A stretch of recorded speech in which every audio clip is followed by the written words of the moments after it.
Hi students, we meet again for part 6 of topic non-living things.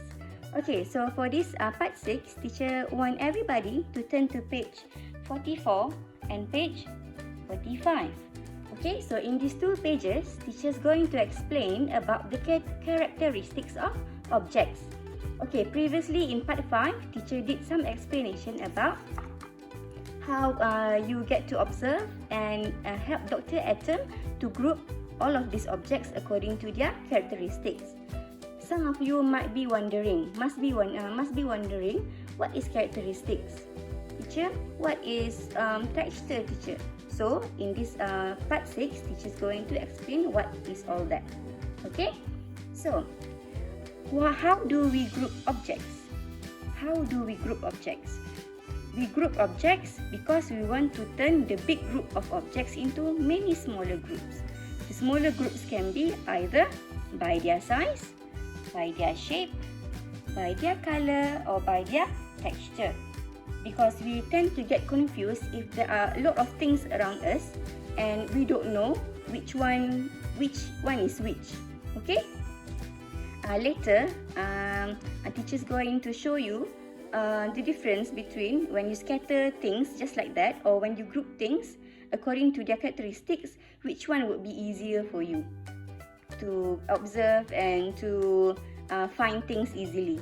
Okay, so let's start. Okay, so if you group things by size, it can be either smaller size or bigger size. It can be any objects. Okay, so in this page 44, it is showing the books with different sizes. There are smaller, thinner books and also bigger, thicker books. Okay, so this picture has already helped you to group the books into smaller and bigger size. Okay, next one, by shapes. What are the shapes that we have learned, students? Okay, we do learn about circle, we learn about rectangle, we learn square, triangle, cones, diamonds, many other shapes that we have learned. Okay, so by using your knowledge on the shapes, you can also group objects by their shapes. For example, you can find these two types of bread. However, they are different in terms of shapes. So how can you group them? You group the circular bread into one plate and the rectangular square loaf of bread into another plate. So that's how you can group bread according to their shape. Okay, moving on. How can you group these towels by their color? You just imagine, what if all of these colors are all around, all over the place? Do you feel happy seeing that? For me, myself, of course, I don't enjoy things scattering around. So it is good if we group things according to their characteristics. Like in this picture, the towels has been arranged according to the color. So if you arrange, then only you can see there are blue towel, there are grey towel, pink, red, orange, yellow, mint, soft pink color, all of that.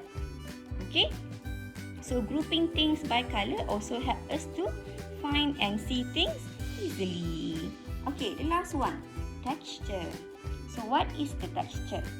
Texture is referring to the appearance or the feel of the object.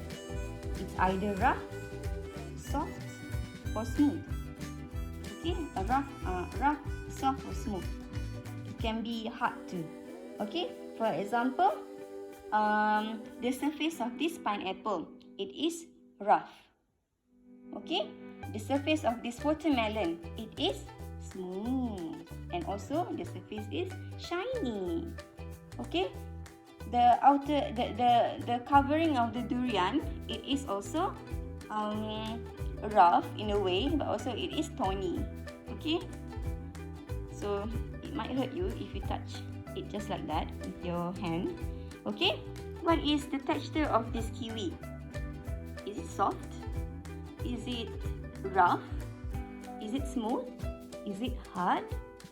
So I believe that everybody have touched a kiwi before, right?